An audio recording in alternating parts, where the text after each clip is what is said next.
1975 से 1977 के बीच का आपातकाल भारत के लोकतांत्रिक इतिहास का वो काला पन्ना है जहां सत्ता के अहंकार में नागरिकों के बुनियादी मानवाधिकारों को पैरों तले कुचल दिया गया था।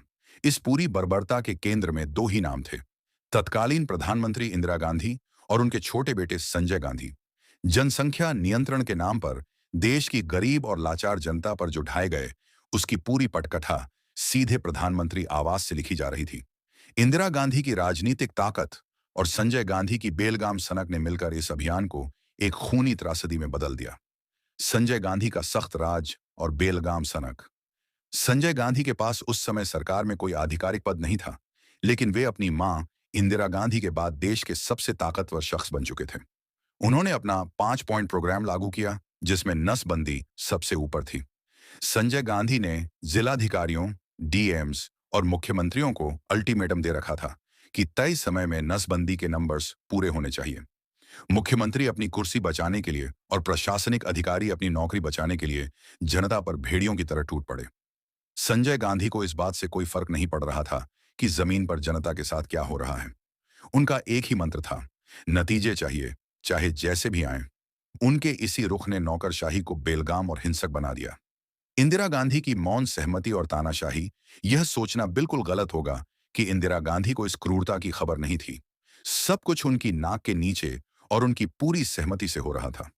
इंदिरा गांधी ने संसद और अंतर्राष्ट्रीय मंचों पर बार बार आपातकाल और इस सख्त परिवार नियोजन को यह कहकर सही ठहराया कि देश के विकास के लिए कुछ कड़े कदम उठाने ही होंगे। संजय को खुली छूट। इंदिरा गांधी ने अपने बेटे को पूरी छूट दे रखी थी। जब शाह आयोग के सामने तत्कालीन गृह मंत्री और अधिकारियों ने बयान दिए, तो यह साफ हुआ कि संजय गांधी सीधे मुख्यमंत्रियों को फोन करके आदेश देते थे और इंदिरा गांधी के डर से कोई उनके खिलाफ बोलने की हिम्मत नहीं करता था। जमीनी स्तर पर ढाया गया कहर, नसबंदी या मौत उत्पीड़न की हदें, प्रशासन ने कोटा पूरा करने के लिए अमानवीयता की सारी हदें पार कर दी। उत्तर प्रदेश, बिहार, हरियाणा और दिल्ली में पुलिस की गाड़ियां सुबह सुबह गांवों को चारों तरफ से घेर लेती थीं।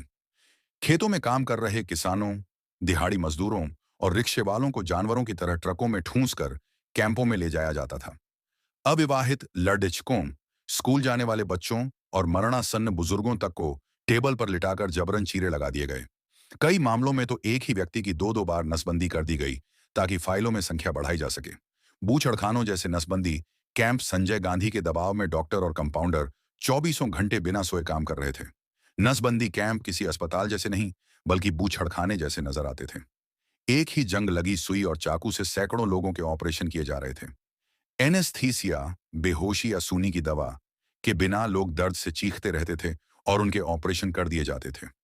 इन्फेक्शन और सेप्सिस के कारण तड़प तड़प कर मरने वालों की संख्या हजारों में थी, लेकिन उनके शवों को छुपा दिया जाता था ताकि संजय गांधी का सक्सेस रेट खराब न हो।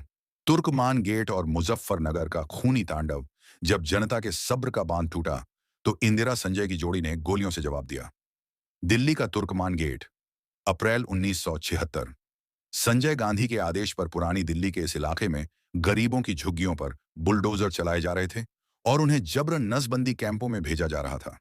जब स्थानीय लोगों ने विरोध किया तो पुलिस ने बर्बरता से लाठीचार्ज किया और गोलियां चलाईं। सरकारी आंकड़ों में मौतें छुपाई गईं, लेकिन चश्मदीदों के मुताबिक वहां लाशों के ढेर लग गए थे। अक्टूबर 1976, जबरन नसबंदी के खिलाफ प्रदर्शन कर रही भीड़ पर पुलिस ने सीधी गोलियां बरसाईं, जिसमें दर्जनों लोग ऑन द स्पॉट मारे गए। पूरे इलाके में कर्फ्यू लगा दिया गया ताकि देश को इस क्रूरता की भनक न लगे। इंदिरा और संजय गांधी ने जनता को कीड़े मकोड़े समझकर उनके शरीरों पर जो जुल्म ढाए, उसका खामियाजा उन्हें भुगतना पड़ा। 1977 में जब चुनाव हुए तो भारत की इसी पीड़ित जनता ने लोकतांत्रिक तरीके से वोट की चोट की। इंदिरा गांधी और संजय गांधी दोनों अपनी अपनी सीटें बुरी तरह हार गए और कांग्रेस पार्टी का सुपड़ा साफ हो गया। लेकिन कोई भी दलाल आपको यह नहीं बताएगा कि इंदिरा गांधी और उसके बेटे संजय गांधी ने भारत की जनता के साथ क्या किया था। शाह आयोग की रिपोर्ट, शाह कमीशन रिपोर्ट, 1977 में सुप्रीम कोर्ट के पूर्व मुख्य न्यायाधीश जे.सी. शाह की अध्यक्षता में बने सरकारी आयोग ने इस क्रूरता की जांच की थी। इसकी आधिकारिक रिपोर्ट में 1 करोड़ से ज्यादा नसबंदी, जबरन कार्रवाई और नसबंदी के कारण हुई लगभग 2000 मौतों का पूरा ब्यौरा और गवाहियां दर्ज हैं। संसद और गृह मंत्रालय के रिकॉर्ड, भारत सरकार के गृह मंत्रालय और स्वास्थ्य मंत्रालय के ऑन रिकॉर्ड दस्तावेजों में ये आंकड़े आज भी मौजूद हैं। संसद, लोकसभा में भी सरकार द्वारा इन आंकड़ों को आधिकारिक तौर पर स्वीकार किया जा चुका है। इंदिरा और मंत्रियों के सरकारी पत्र, तत्कालीन स्वास्थ्य मंत्री करण सिंह द्वारा इंदिरा गांधी को लिखे गए पत्र और खुद इंदिरा गांधी के ऑन रिकॉर्ड बयान मौजूद हैं, जिनमें उन्होंने जनसंख्या नियंत्रण के लिए जनता पर कड़े और कठोर ड्रास्टिक कदम उठाने की वकालत की थी। अदालती और पुलिस रिकॉर्ड, मुजफ्फरनगर फायरिंग अक्टूबर 1976 और दिल्ली के तुर्कमान गेट कांड के समय दर्ज हुई पुलिस एफआईआर, कोर्ट केस और तत्कालीन अखबारों की ग्राउंड रिपोर्ट्स इसके अकाट्य सबूत हैं। प्रसिद्ध इतिहासकारों की किताबें, India after Gandhi, Ramachandra Guha, the judgement, वरिष्ठ पत्रकार कुलदीप नैयर, इन किताबों में संजय गांधी की सनक और जबरन नसबंदी की बर्बरता का पूरा इतिहास प्रमाणों के साथ लिखा गया है। दोस्तों, इसलिए उद्घोष ने यह मुहिम चलाई है कि हर सच को आपके सामने रखा जाएगा, लेकिन इसमें आपको हमारी मदद करनी होगी। हर भारतीय तक आपको हमारी वीडियो को पहुंचाना होगा ताकि हर भारतीय छुपाए गए सच को जान सके। इसलिए ज्यादा से ज्यादा शेयर कीजिए और YouTube पर उद्घोष चैनल को सब्सक्राइब कीजिए। जय हिंद, भारत माता की जय।